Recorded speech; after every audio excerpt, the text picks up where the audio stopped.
John Harbaugh finally spoke about Lamar Jackson's injury, and then Adam Schefter took what Harbaugh said and just ran with it. Lamar Jackson then fired back with an emoji that I think tells the whole story about how out of hand this situation has truly gotten. We talk about the latest updates, Baltimore training camp officially being over, and so much more coming up on Locked On Ravens.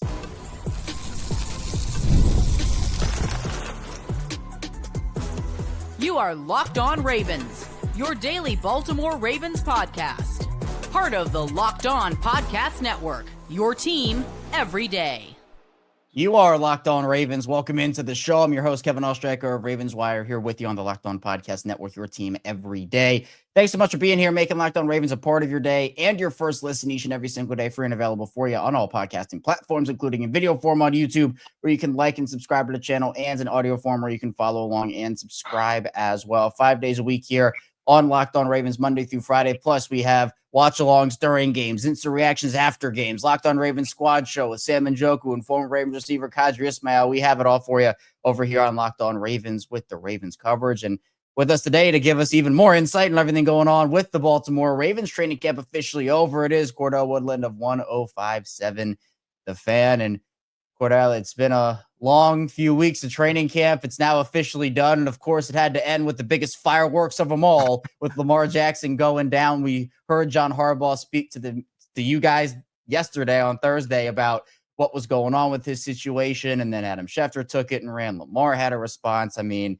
when Lamar goes down, it makes a headline, but this certainly has gotten pretty out of control pretty quickly.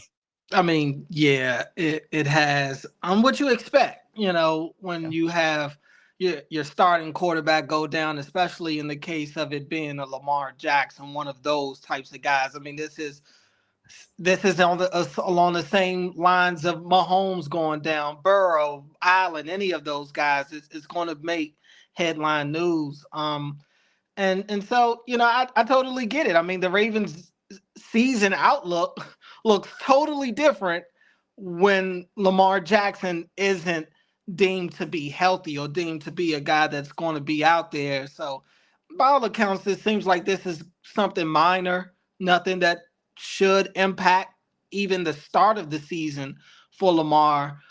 So maybe, in a few days, this will be old news. Yeah, it seems that way. And again, with the Ravens having a couple weeks before the season, they can give Lamar Jackson the opportunity to rest, which is huge. Now, Harbaugh's official comments, I'm just going to read them out so we have them on the record here, saying, quote, "Yes, he got his foot stepped on. Like we said yesterday, they did a quick x-ray. There's no damage or anything like that. I'm sure it's a little sore today, so we just kept him inside, but he's fine. He's going to be good." And then obviously there was a follow-up about the relief after hearing the news that it was, I guess nothing serious here. And Harbaugh said it was big relief. I told the guys, I said, prayers do get answered because I was praying and God came through. But yes, he is good.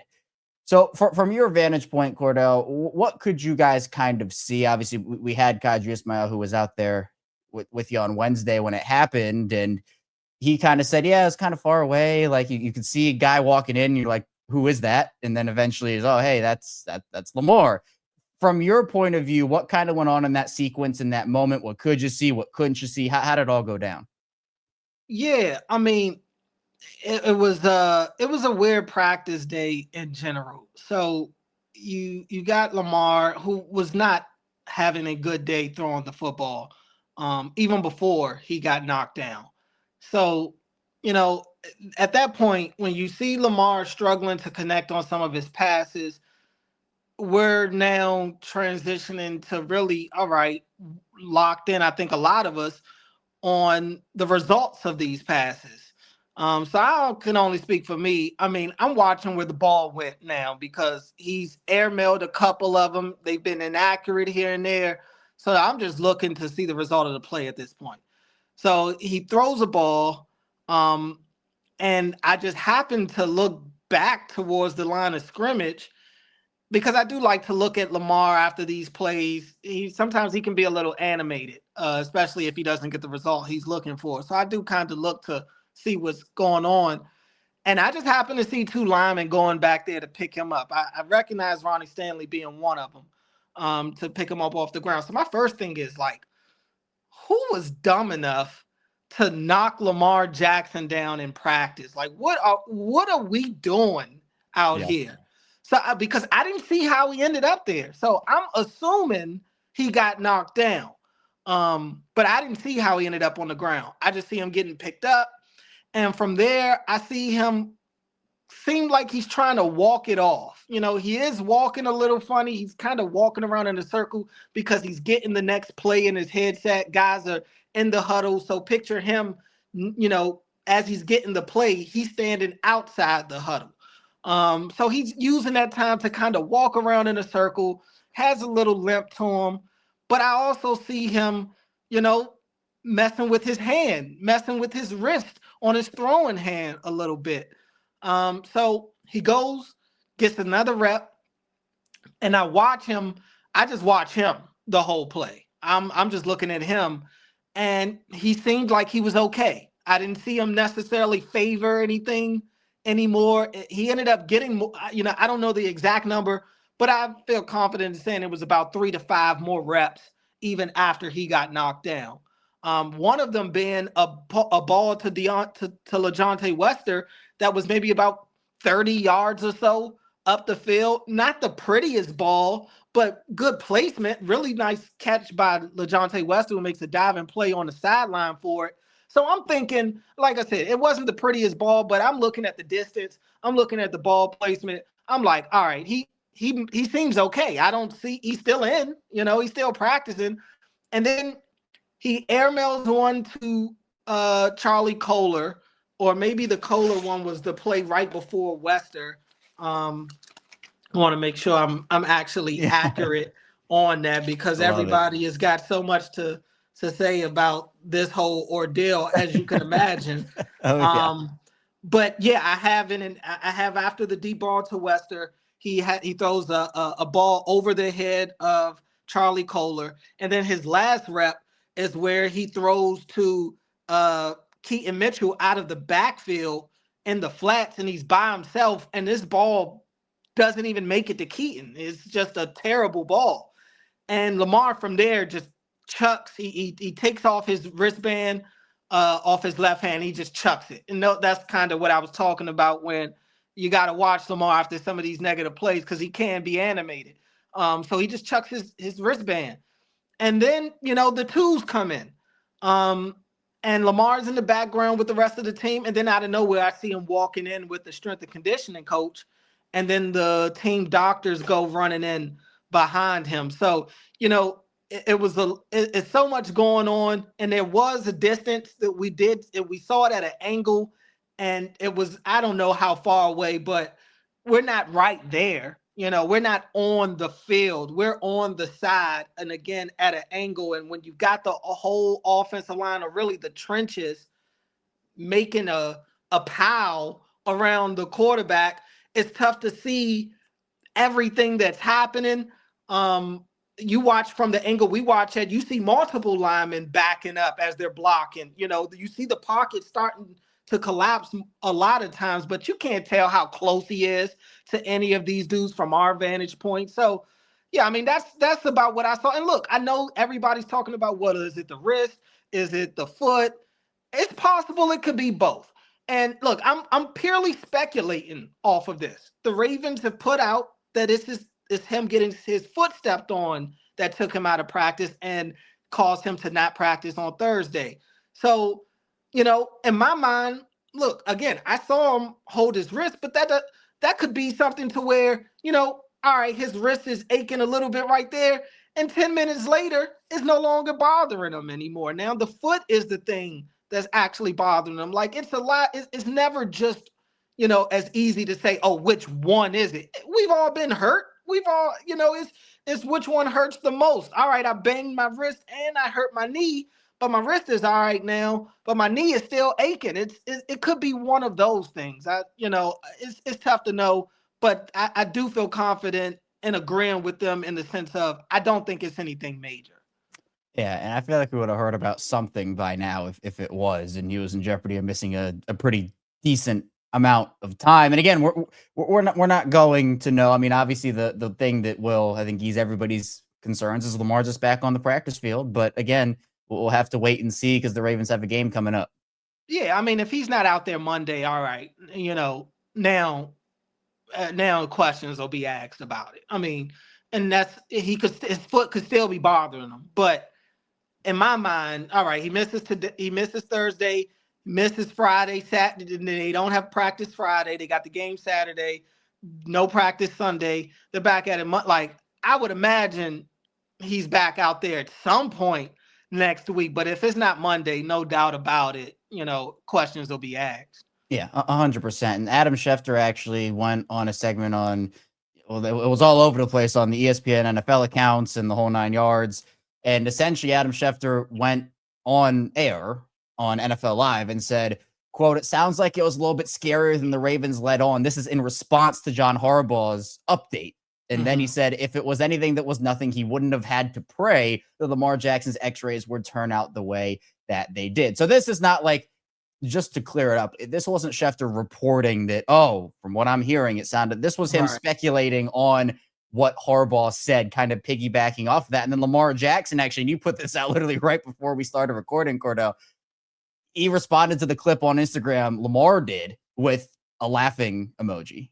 And I think that one emoji has calmed the nerves of everybody within the Ravens fan base. It's the speculation and Lamar essentially laughing at Adam Schefter here for that speculation. So it's funny how, we can get because look, the Ravens, they don't have the cleanest track record of injuries. You can take that back to 2015 with Rashod Perriman, Lamar's situation a couple years ago. Like, it's not the best record, but it's funny how Harbaugh can say the update and you're like, okay, cool. That's nice. Good update. Good to hear that. But then Lamar can just put out one emoji responding to speculation and everyone's like, okay, it's good. Everything's good. Like, it's funny how it works that way.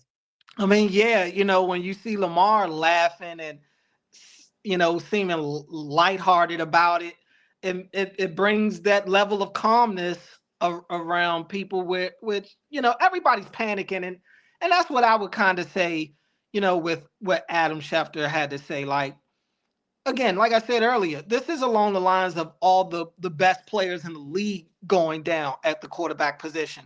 So I can't sit here and say, oh, because John, of course John's heart dropped in practice on Wednesday when he sees Lamar going in with the trainer. Of course he's going to be nervous about that. Everybody is. I'm not the coach, and I'm standing there watching, and all I could think about is, oh my God, like, what is the season about to look like? I immediately start thinking the worst, even though I maintain I didn't think it was the serious injury, but you never know. Yep. You never know. And you see Lamar walking in off the field with a towel over his head, you don't feel great about that. So I think that's more so. I in my mind, I think John is saying he prayed, and I'm speculating just like Adam was. But I'm thinking John is saying that he started praying when he saw Lamar walking in, not necessarily like praying as he's waiting on the news of the x-ray. I think he's just thinking worst case scenario as soon as he sees Lamar going in, and he's just satisfied to hear that it wasn't as bad as maybe it could have been. Right.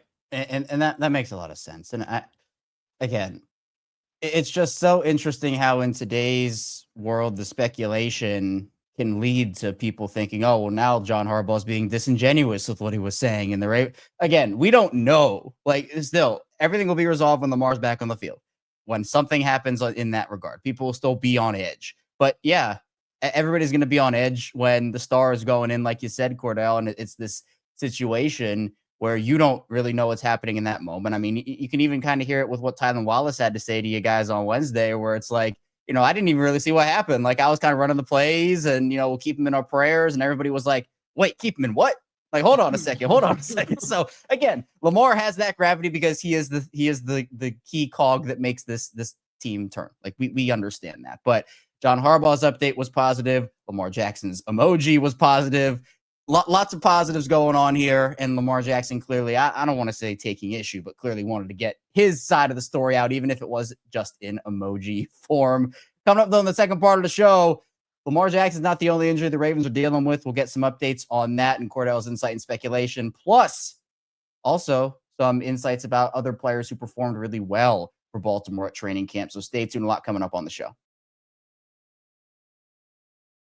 This episode is presented by Yahoo Fantasy. It's the best time of the year. NFL kickoff is almost here, and that means fantasy football season's back in full swing. And this year, Yahoo Fantasy is turning things up with the fantasy football experience like never before. This year, me and Locked On Ravens are playing on Yahoo Fantasy, and you should too, whether you're a first-timer or a veteran making your millionth league. And for me, one of my favorite features is the new Guillotine Leagues. They just dropped, and every week the lowest scoring teams eliminated, and the last one standing wins. So whether you're all in on something new or you like sticking to head-to-head leagues or jumping into public leagues, Yahoo's got you covered. To celebrate 28 years of fantasy football greatness, Yahoo Fantasy is dropping 28 big new features over 28 days throughout August. To kick it off, they just dropped Yahoo Fantasy Guillotine Leagues, a new way to play fantasy football in Yahoo, where the lowest scoring team gets eliminated each week until there's one team left standing. With the season around the corner, now's the time to get your league together and give this new mode a try. If more into the classics, you can still play in head-to-head private leagues or join a public league. Stay tuned for more killer announcements and start playing Yahoo Fantasy Football now at yahoofantasy.com/LockedOnNFL.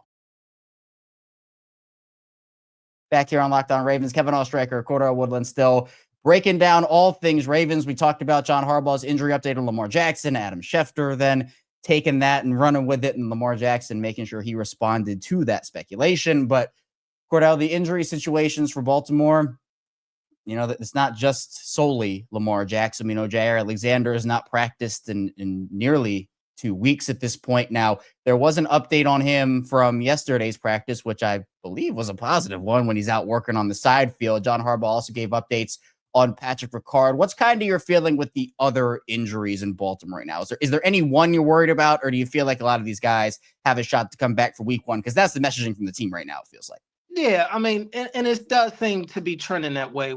Like you mentioned, we saw Jaire Alexander working off to the side field, and it was at the furthest distance possible. The Ravens have 3 fields.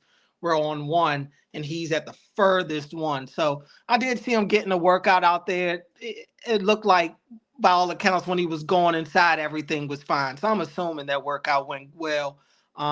Calvin Noy and Dayton Wade were working off to the side on Wednesday, and then they returned to practice on Thursday. So it's always a good thing when you start to see these guys starting to show up on the field again. That means that they're getting close to coming back. Chidobe Awuzie, I did see him on the practice field coming out of the workout room maybe on Tuesday, I want to say. And he was out there kind of just watching practice a little bit, and then he'd go back in. So, like I said, when you start to see these guys come outside, and even if it's just to watch practice, that kind of is a telltale sign that they are closer to coming back. And John said that he expected Patrick Ricard to come back at some point next week. So I think a lot of these guys, the Ravens' attendance at these practices, I anticipated kind of getting back to normal next week. Yeah, it certainly feels that way, which is a good thing. And you have, again, a little bit of time still before the season starts, and there's no point in rushing these guys back and saying, oh, we need you for practice in a situation where you're 3 weeks away from the season, 2 weeks away from the season. So get them the rest that they need, make sure they're 100%, and then, or at least as close as you can get, and then get them back out there. Now, for training camp, Cordell, and by the way, if you don't already follow Cordell on social media, he's the man for the, after practice videos, trendsetter. I'm going to keep saying it, man, right here. The trendsetter for those videos, giving you updates every single day. He gave I guess it was the last one today, or we're recording here on Thursday, right? So now it's about 15 to 20 minutes of practice you guys get to see at the beginning. So a little bit different now in terms of Baltimore shifting to week one mode, preparing for regular season Buffalo action. But based off of everything, and we can kind of take a culmination of everything we've now heard, what you've seen from training camp, who won this for you? Who stole the show? Who made an impression, made a lasting impression on you? And who do you feel like made the biggest name for themselves, or names if you have multiple for themselves over the course of the last couple of weeks? Yeah, I think it's a couple of guys. I thought the rookies, the top 2 rookies really showed up well. Malaki being thrown out there, with this defense, he's going to have a really big role. Same with Mike Green. And I think that they both have been, very impactful during their time in Baltimore, just in this short time and just in during training camp. I think they both have really good camps. I think they both are just really quick learners, it seems like. They've been able to catch on fast, and they kind of have been able to kind of keep up with the standard, it seems like, of that Ravens defense. They don't, those two guys don't seem like they're anchors to this defense, and I mean that in a bad way. Like, they don't seem like they're holding these guys back by any means, and they both play important positions. We're talking about Malaki being, on the back end of the defense, the last line of defense, and we're talking about Mike Green wearing the hat of getting after the quarterback and forcing some pressures and helping to generate some of these turnovers that the Ravens defense have talked about wanting to get this year, and that so far in camp they've shown. So I think the rookies have looked as good as you could hope for, honestly, to this point. I think Lowry, Ruben Lowry, I mean, I don't know if there's been anybody that has made more of an impact on their status on this team than Ruben Lowry. He has been one of the more consistent guys on this team throughout training camp, finding a way to make a play. I just think he's done as good as you possibly could ask for a guy that came into camp in his position. Same with a guy like Jay Higgins, same for him. I think Keaton Mitchell having a really good camp was important. Obviously him coming off the big time injury a year and a half ago, and last year not being able to fully look like himself, and being able to get back to that. He looked the part in the preseason game, which was good to see. So, I think there was a lot of positives for them. Offensively, it's not a lot of new. You kind of know what you got offensively with them. Now, offensive line, I thought Andrew Voorhees had a really good camp. I thought he was consistent all the way through. He had a rep on Thursday where he put Mike Green on his butt. I haven't seen anybody else do that. So that was different. That was a little different for me. So Voorhees he's been really sharp. I think he took that job by the horns, and you mix that with Ben Cleveland just never really pushing the envelope. He never really seemed like he wanted it, and Voorhees took it. So that's what happened. So I think the offensive line will be good, but the question is, can they stay healthy? Because if not, that depth is going to be a major problem. I think a big one that everybody is thinking about, you mentioned the offensive line, it is Daniel Faalele. You've talked about him a lot. Everybody's talking about him a lot, mentioning with Voorhees and Cleveland and all those guys. I mean, it was the guard spots, and you mentioned how good Voorhees looked. And for Faalele, I know that early in camp, it's kind of hard because pads aren't on, and, you can only take so much away from a non-padded practice with some of the guys in the trenches. We know what happened in the first game against the Colts. We know what happened in the second game against the Cowboys. First game against the Colts wasn't really great. He had a couple of good reps and then some loud losses. He had some loud losses on the field. Second game, I thought he looked better than he did in week one, right? I thought he identified stuff better. You watching him at camp over the last handful of weeks and kind of the trust that the Ravens are putting in him, there was no competition. It really only felt like you mentioned with the Voorhees Cleveland thing. That really felt like the only competition there was. What's your thought process on Faalele right now? Because I think you made a good point. If he struggles or can't stay healthy, there's no Patrick McCary on this team anymore. You can just plug and play at any position. Like, this is kind of it for this group, unless the Ravens want to trust Ben Cleveland, and clearly they don't want to do that. No, it doesn't seem like they want to. And I think, Emory Jones essentially not being able to see the field at all was a huge blow for them. I think you talk about competition for Faalele. Emory Jones would start to probably be that competition, or at worst, be the swing man on this offensive line, be that sixth man, be the first guy off the bench, no matter if it's an interior, other than center. I think if it was a guard or a tackle to go down, Emory Jones would have been the first one off the bench. But obviously now that's not the case. So that's a huge blow to the offensive line. I think Faalele he's fine. I think he's a guy. He's a average to below average to at times maybe even slightly above average guard. That's what he is. he is, you can't have it all. You can't have Pro Bowls at all 5 spots. You already got Pro Bowlers at receiver. You got an All-Pro guy at running back. You've got an All-Pro quarterback. His tight end is one of the best in the league. You go to all the skill positions on the deep. They got stars at every level on defense. You can't have it all.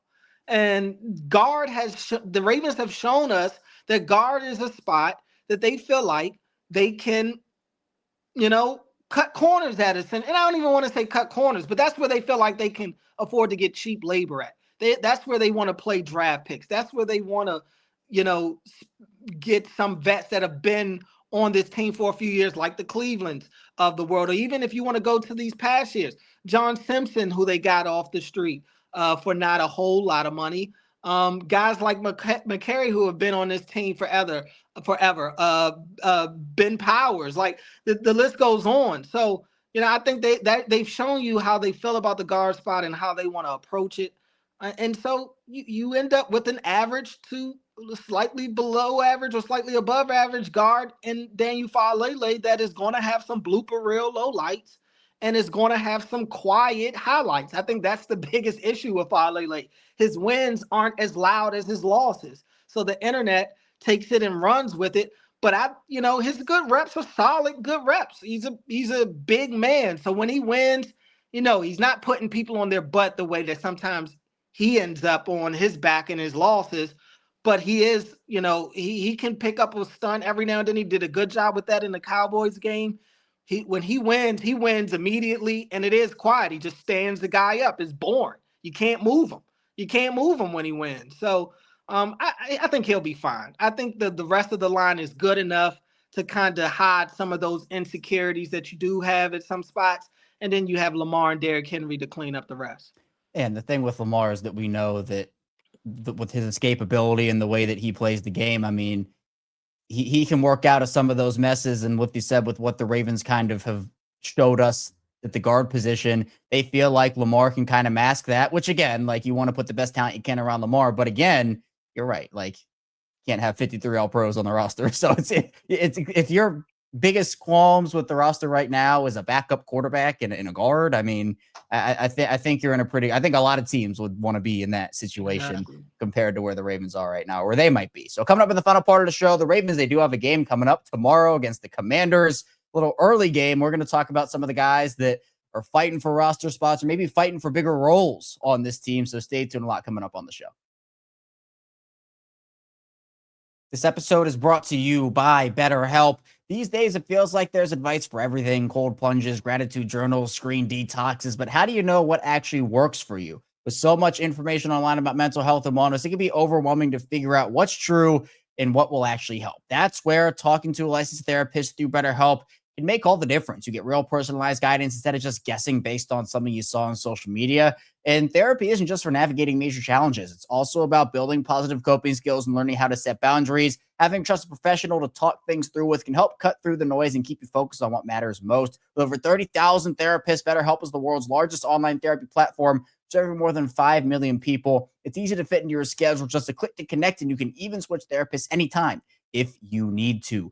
Talk it out with BetterHelp. Our listeners get 10% off their first month at betterhelp.com/lockedon. That's BetterHelp, HELP.com/lockedon. It is Locked On Ravens. Kevin Oestreicher and Cordell Woodland rounding out another episode of the show here. Appreciate everybody for being here. Cordell, the Ravens have seen a lot of guys step up, and you mentioned a couple of them when you were talking about some of the winners in training camp. I mean, Ruben Lowry's been absolutely incredible. He obviously has seen that production translate over to the preseason as he fights for a roster spot in that secondary, which might honestly, at this point, he might not even need the third preseason game to win a spot at this point, but he's going to do it anyway, and hopefully he'll lock up a spot that way. You also have other guys like Jay Higgins, who was really impressed throughout the first 2 weeks of the season with turnovers. TJ Okoye and some of those defensive linemen like TJ Ravenel have been really good. In this game against Washington, we know the starters, John Harbaugh's made it clear, it's going to be the young guys in this one. Who are you looking at in terms of guys who have a real opportunity to solidify a roster spot as one of those back-end guys that maybe you didn't think had as big of a shot when training camp first started? Yeah, I mean, You mentioned Ruben Lowry. I mean, I think Lowry's on the team. I don't think that this game is going to make or break, his spot on this roster in my mind. And I asked John about that the other day, not specifically to Lowry, but just, how important is this game when it comes to finalizing the roster? And he basically said most of the roster is already finalized. If anything, we're talking about guys competing for practice squad spots.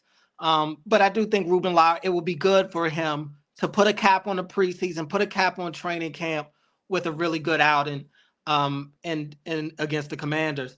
I think Keon Martin, it'd be nice to see him build on what he did in that Dallas game. He's had a good camp as well. And I do think he's a true bubble guy. So he could be one of those guys that maybe could tip the scales in his favor a little bit if he gets a turnover or a couple of big plays. I mean, he had the 2 impact plays in the Cowboys game where he ends up stopping the play at the 2-yard line. And then the very next play, he gets the safety on the sack. So if he could do something like that, that would be great for his stock. I think you look at the defensive line and guys like CJ Ravenel, who has popped up a little bit here. I think in my mind, CJ Ravenel is on the team. But again, I think it'd be nice to see him kind of finish off this training camp with a really good game in the 3rd preseason game. I look at the offensive line. I think Garrett Dellinger could really use some good film right now. I don't have him making the roster. I think, Carson Vincent, I think he's on this team. He's their project this year. But he hasn't put together a lot of good film. He hasn't had a great camp in my mind. So it'd be good for him to go out there and have a good game as well, because he hasn't had one yet, in my opinion. Ajabo, let's make some plays. And I think Adisa Isaac headed to IR puts Ajabo on this team. But I don't know if Isaac's healthy. I can't sit here for certainty and say that Ajabo makes this roster. So it'd be nice to see Ajabo make some plays that aren't just the layups that we saw, with the sack to Anthony Richardson in the first game.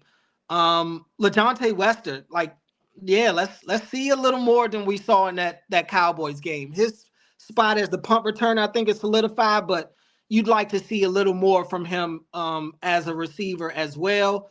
I think guys like Dayton Wade and Jamal Banks and Xavier Guillory and Keith Kirkwood, we're talking about now a group of guys that's fighting for practice squad spots. I want to talk about one player that I feel like has just kind of taken this offense by storm, and that is Corey Bullock. I feel like the story of Corey Bullock is really cool. Obviously, Terp spent last year on the practice squad. Now he's taken that backup center spot by the horns here and really is not letting go. Feels like he's a lock for the team, and it's not really close at this point. But, this was a guy that the backup center spot, we were wondering at the beginning of camp, okay, is Nick Semick going to take on that role? Is it going to be Dellinger? Bullock has a shot, I guess. They like moving guys around. I mean, what has it been like to kind of see his ascension here over the last couple of weeks? No, it's been really impressive, and that's what you want to see. I talked about, Ben Cleveland not forcing the issue. If you're a guy that's fighting for a roster spot, if you're a guy that's fighting for a starting job,